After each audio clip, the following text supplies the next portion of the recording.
I don't know what's wrong with me. I wasn't really hungry. It was just... Oh, you were digesting that grape green juice. What was it called? Grappe green drink from Poland. Sounds weird. It's... Warning, this podcast may contain bad language and drinks that some listeners may find offensive. I'm finding this drink. It's not offensive. It's just really sweet. My wife read the label and it said high fructose corn syrup, sugar, and sweeteners one after another. Was it made in the 90s? I imagine so. She'll love it. Shall we just start then? Do you feel like we leave all the good stuff before, like the content warning these days? Sometimes, but we're evolving. Are we? Selina, would you like to open with a joke? I've got no. I'm not a natural comedian, I'm afraid. What's your favourite joke of all time? I don't have a favourite joke of all time. Santi told me one yesterday, actually. So I'm trying to remember the whole joke. I can remember the punchline. Perfect. And it's got "why do you" as the starting line.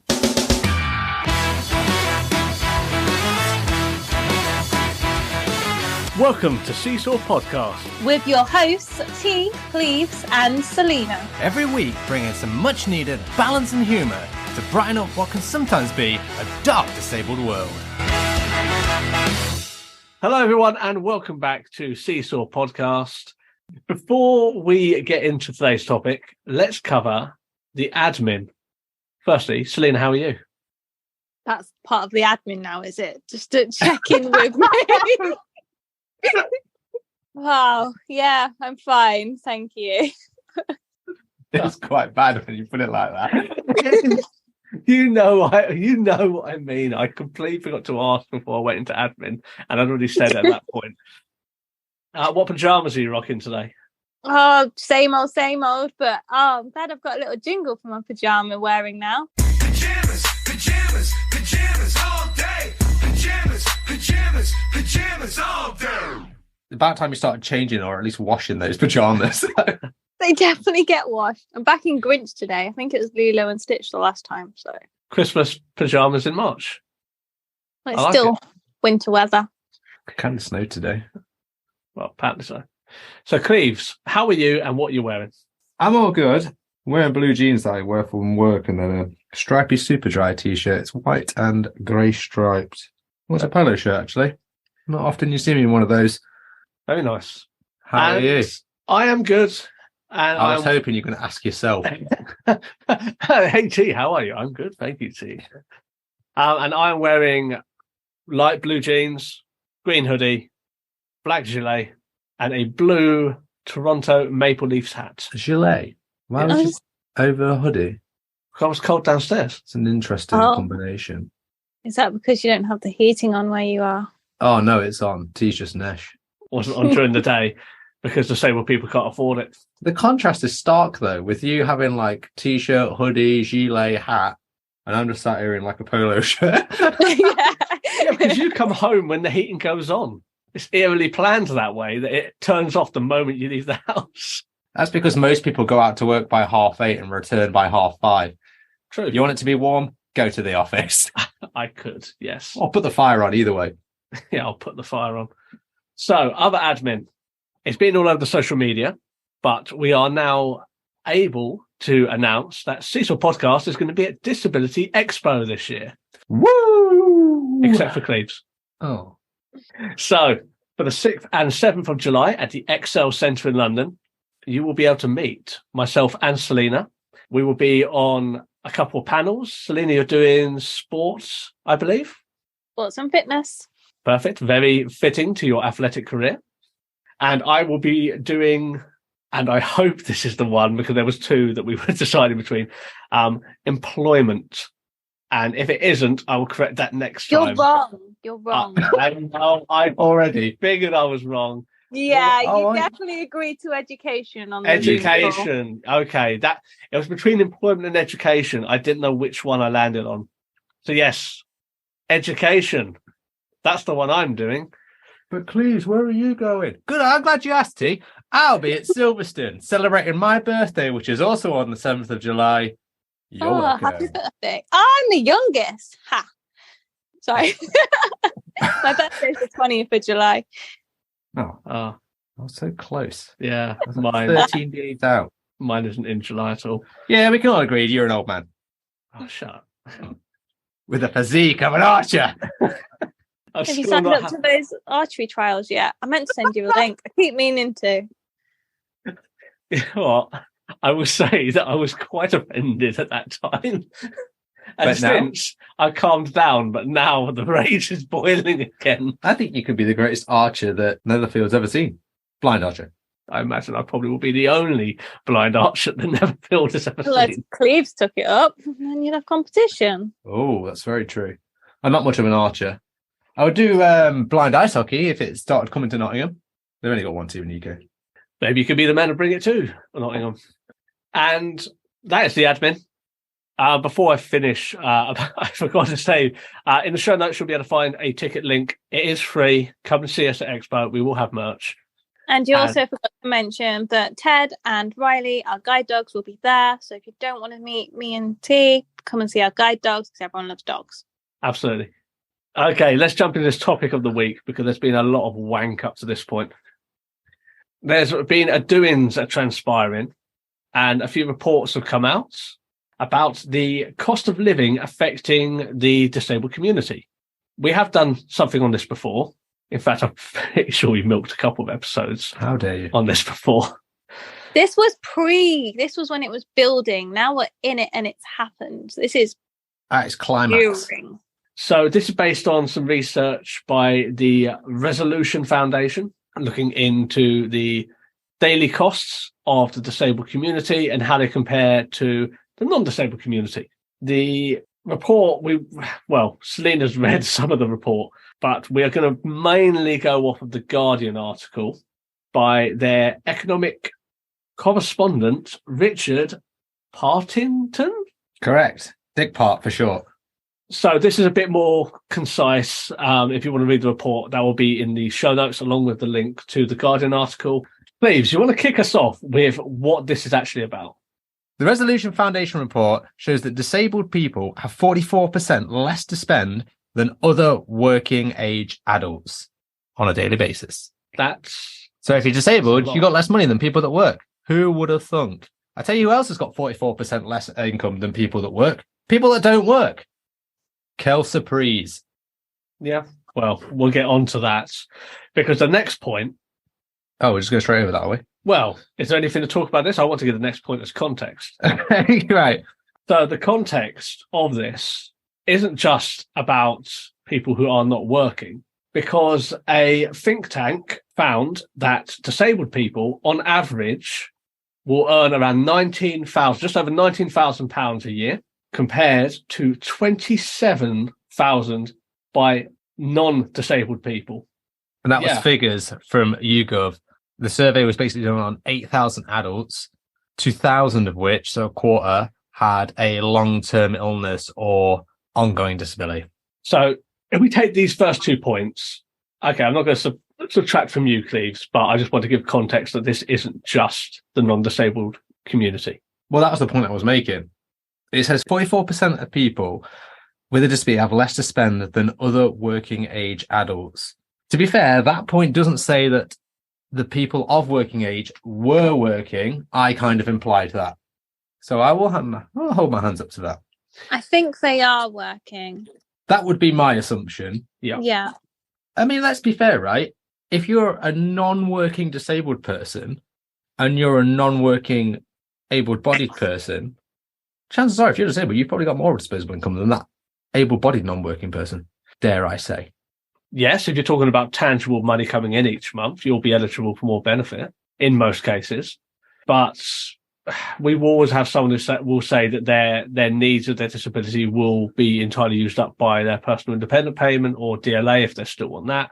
But then you'll be getting the same amount of money as well, right? You get that on top of non-working, right? So they won't be worse off, in theory. In theory, they'd be the same, if not better. Looking at it from the working side of things, say, working disabled people being worse off, I think it's more aimed at we, as in inverted commas, the disabled community, aren't able to get as high paying jobs as our non-disabled counterparts. I think that's the point, or half the point. I think at the beginning of the report, it implies the fact that disabled people aren't working versus people that are of working age. And potentially that's why they've got less money, because disabled people are unable to find a job. But also, I mean, I don't want to disclose my financial circumstances, but I suppose I choose to work part-time because of my disability in a little bit, but because of I just want a life as well. So I do earn less than my sighted friends, for example, that are of working age, but that's partly my choice. I know what you're saying. You're like T. You're such a rich girl that you can basically just rest back on his laurels. Well, normally this is where I'd input the "If I Was a Rich Man" theme tune for T when he's buying his Billy Big Balls tuna. I feel like I can import like a Gwen Stefani version just for you about being a rich girl. Oh yes, the cost of living crisis doesn't affect Selina because she chooses not to work. Slap them down more, eh? Yeah, but okay, to get us back on track, like you said, Selina, that is your choice, and if you're still able to like afford your lifestyle, then that's up to you. It's always a choice. I don't say I can afford my lifestyle. I make I've chosen to have this level of lifestyle. I would like a much better lifestyle, but it's what I've chosen at the end of the day. I think we're going a bit off though. Well, what I was leading up to is there will be some who will say that because of their disability, they cannot work a full-time job. That's true for some disabled people. It is definitely true. I think I have worked full-time before, and I did find it really tiring because when you can't see, everything takes you longer and you genuinely have to work harder. It's a fact. But it's not impossible, but it's something, I guess, for my own well-being. I didn't want to keep putting myself through that. No, and that's absolutely reasonable. And I will as well caveat this with the asterisk that there are some people who will say that who absolutely are lying about it. I think the coronavirus, one silver line that came out of it was the practices of major organisations and even smaller and medium-sized ones with flexible working, home working. I think as far as sort of flexibility at the workplace, it has never been better. I'm not saying it's perfect. I'm not saying it's ideal and there can't be improvements. But I think some people who may have had I can't work full time because of my condition, before a lot of companies implemented hybrid working and flexible working hours, some of them might not have that excuse anymore because of the flexibility employers are now offering. We haven't all got that Selina Lit foundation to fall back on either. Hey, 3-0 now, mate. Married. Yeah, sorry. So, leading on from this, the resolution people Foundation all said that 48% of disabled people were having to cut back on day-to-day heating, day-to-day, that sort of thing, compared to 33% of non-disabled people. Disabled people are being hit harder, apparently. I don't see why they would be hit harder. Why can't you see that? I mean, surely, disabled or non-disabled, the cost of living crisis is going to affect everyone equally, and then what you choose to cut back on is your choice, right? No. Okay. Tell me more. So, no, obviously energy has gone up for everyone. Yeah, that we've all suffered in the same way, but disabled people can't cut back on their energy in the same way as a non-disabled person. For example, someone in an electric wheelchair, they need to charge that wheelchair. They've got no choice. They can't decide, I'm not going to use my wheelchair today. They need that on an everyday basis. If we're looking at it from the visually impaired perspective, I'd say I do more clothes washing than the average person just because, messy eating and stuff, or wiping up more things with towels that, so the washing machine goes on more. I can't avoid that unless I want to be a bit dirty. You're saving that money on lights that you're not putting on. Yeah, but husband's sighted. And also, let's be fair, heating a washing machine will cost more than putting a light on. But dare I say, this is what personal independence payment is for. Yeah, it is partly, but I think the argument is for disabled people, but that's not being raised the amount that we're getting until April 2023, from 7th of April. That's when those increases will happen. But all this time up until then, we've been on the same rate since last April, which hasn't covered the inflation. As of April, then, are you happy to make the argument that as the PIP payment has gone up with inflation, disabled people have to cut back the same amount as a regular person? Oh, this is Enabled a problem as well. This is a problem as well, though, because they decided the inflation rate last September, I think, for this April, and inflation has gone up more than what it was last September. So they're saying that it's still not enough money, basically. But I'm quite grateful for the extra money that will be coming our way. Don't get me wrong, it's going to help me a hell of a lot. I know inflation has gone up, but the increase, I'm not sure what the inflation increase has been from September to this point. But is it just pennies on the pound from September to this point? Like, is it going to be like £6 more a month, £10 more a month from that period of September to now, which is March? Have you not seen the rates, T? Have you not done your research?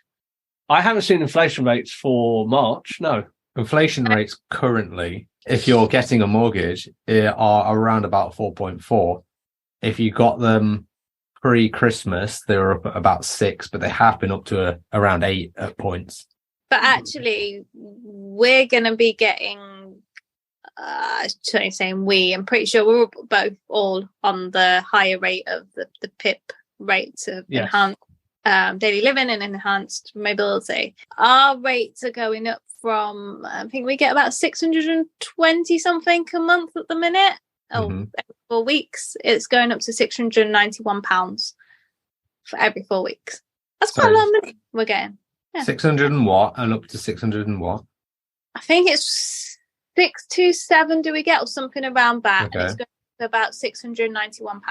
What I would argue then, that rise is better than inflation, because that's almost a 10% rise. Well, that's what inflation is. That's what inflation's been, 10%. Well, that's quite good then, isn't it?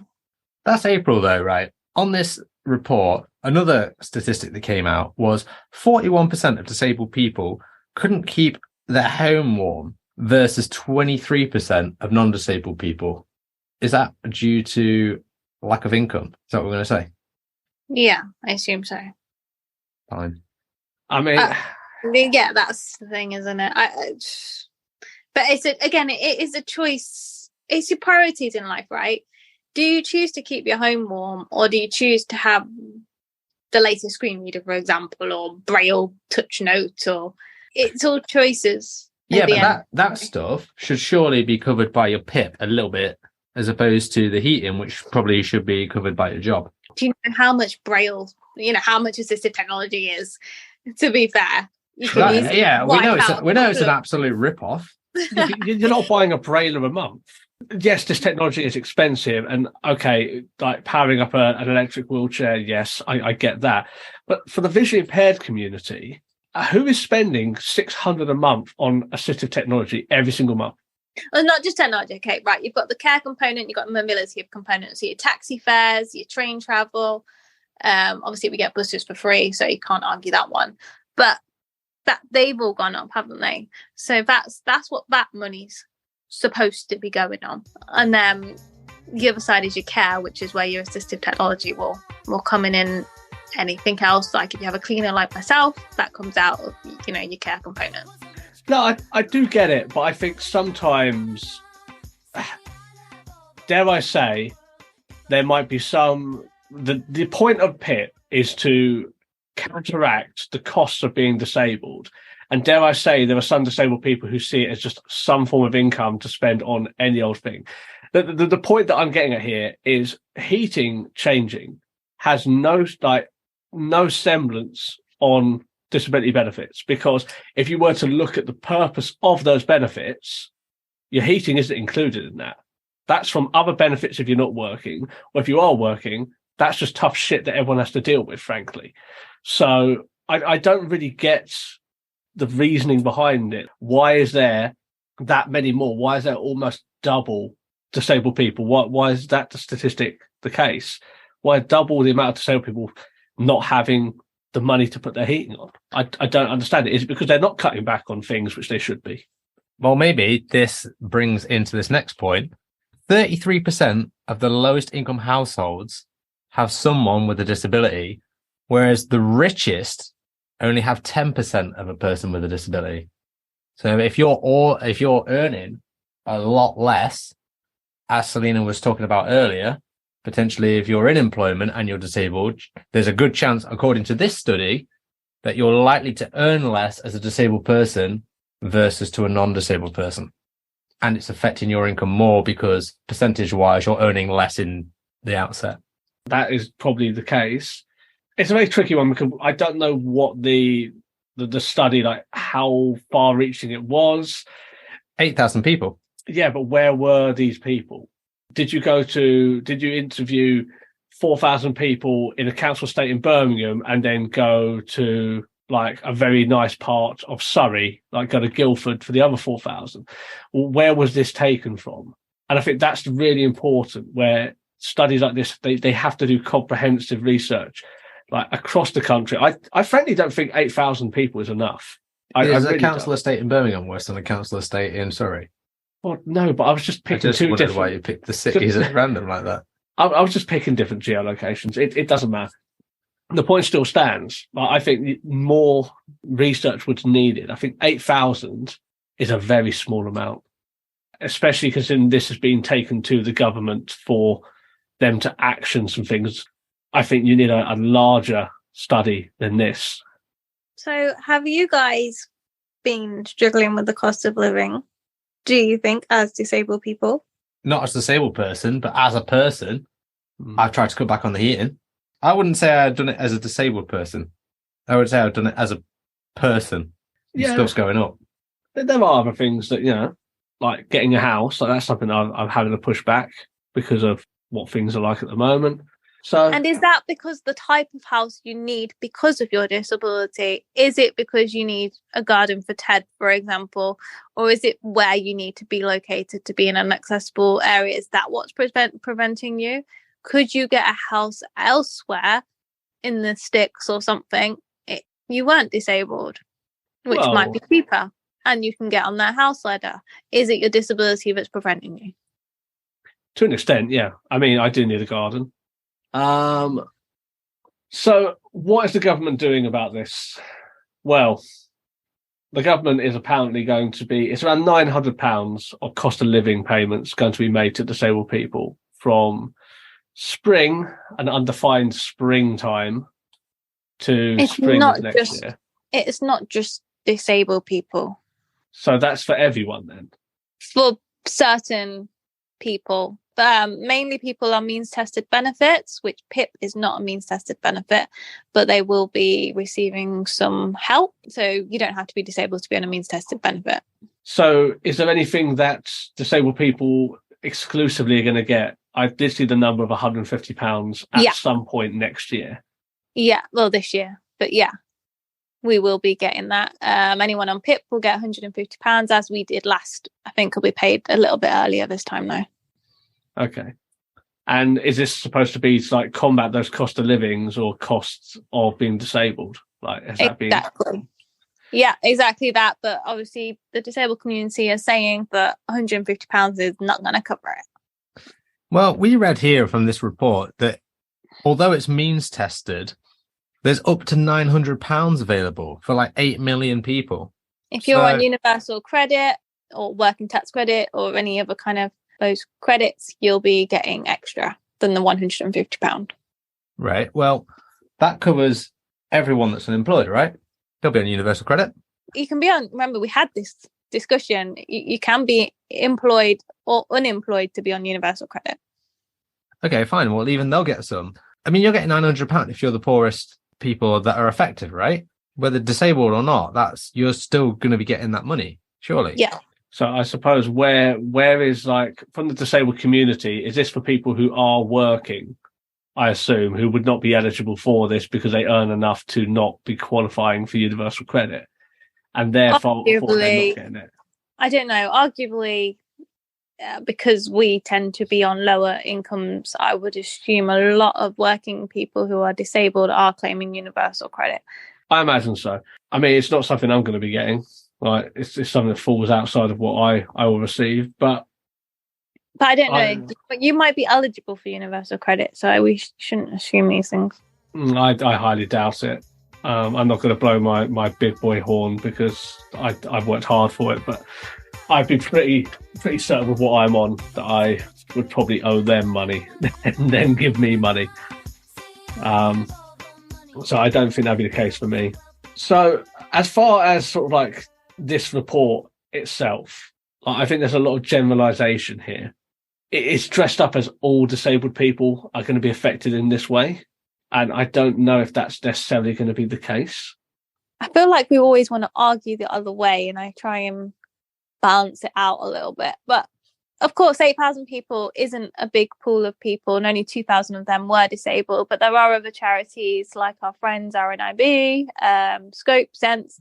They've all done their own research as well. And I think on the day that we're recording, they sent a petition with over 80,000 signatures to Rishi Sunak, to the Prime Minister, telling him that disabled people need more help in this cost of living crisis. But unfortunately, I think everyone does need more help, and not everyone can have more help. That's the long and short of it. We are all struggling, disabled or not.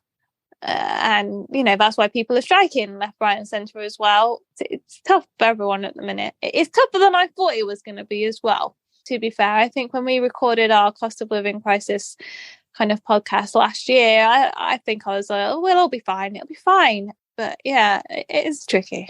There have been things noticeably that I've started to cut back on. Like I say, like the heating and the food and things like that. But generally, it's not been too bad for me.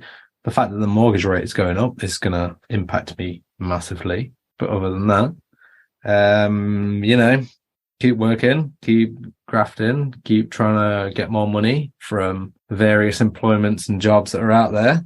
That's my aim. Yeah, that's fair. Well, I wasn't going to comment on how it's affected me, but I wanted to cycle back as one more thought. The figure about the pay disparity between disabled and non-disabled people, it's nearly £8,000. I mean, is that accurate? I mean, I imagine that there definitely is pay disparity, and there's not a lot of spotlight being put on it, even though it is a thing. So I think that's what I'm taking from this study more than anything, that I didn't realise that gap was so high. I agree with that as well. I didn't realise it was so high, but I think that's largely because there are a lot of people that are disabled that are employed in basic roles that don't have, where the career advancement is more difficult potentially for disabled people. Yeah, and I agree with it as well. From what I've experienced as a disabled person, is that we're often asked to do things on a voluntary basis a lot of the time, and we're probably not valued for our, you know, life experiences. And people just, you'd ask a disabled person to do it for free, but you might ask a non-disabled person not to do that for free. We're asked a lot of ourselves sometimes, and I can definitely say I'm not even earning anyway. That's figure suggests it's definitely accurate in that sense with finances and salaries. I mean, as I said, I think this is a topic in itself about the disability pay gap. It's something I'm really passionate about because it is a serious issue, and especially it's a compounding issue as well. So it's if you consider that you have the minority, like as far as ethnicity, you have an ethnicity pay gap, you have a gender pay gap, and a disability pay gap. I'm screwed, aren't I? That's what I was going to suggest, Selina. Like, considering how many like disparities within pay would affect you as far as things that are being addressed within organisations, like when you have that compounding there, that can be a real like death knell for is it even worth going into an organisation sometimes if that's their attitude. But closing us out, are there any other thoughts or feelings about this article? Nah. If you want more money, get a job. Enjoy advancement. Just gun for it. That's it, isn't it? Either get a job or just fight harder. Yeah. I mean, we say it every time, and I appreciate that not all disabled people are able to work, but A lot of people are. So just keep going. Final thoughts, Selina? Seems a bit of a depressing one, this one, isn't it? Don't worry, your butler will bring you your tea soon. I do need to make my own dinner after this. Shocking. Oh, see, that's what the pip's for. Use your care component to pay someone to make it for you. It's really paying the cleaner. Use it for HelloFresh. Yeah. Nothing but HelloFresh. We do have gusto, actually. Wonderful. So, on that dreary note, as always, you can let us know your thoughts in the places coming up. You can email us, Twitter, Facebook, all of the lovely places. I imagine those of you who will be getting in contact will be those one exceptions that proves why it's such an important thing, and you'll have poor grammar and be very angry. But if you do have I hate it when you're mean to listeners. I don't like that. Well, you'd be nice to listeners to finish us off then. If you've got any thoughts and want to put T in his place, please. Thank you for listening to Seesaw Podcast. Your feedback and comments mean a lot to us, so if you'd like to get in touch, you can do so in the following ways. You can find us on Twitter at Seesaw Pod, Facebook, Instagram and YouTube at Seesaw Podcast. And you can also join us at seesawpodcast.com. Remember to like, rate, review us and share us with a friend.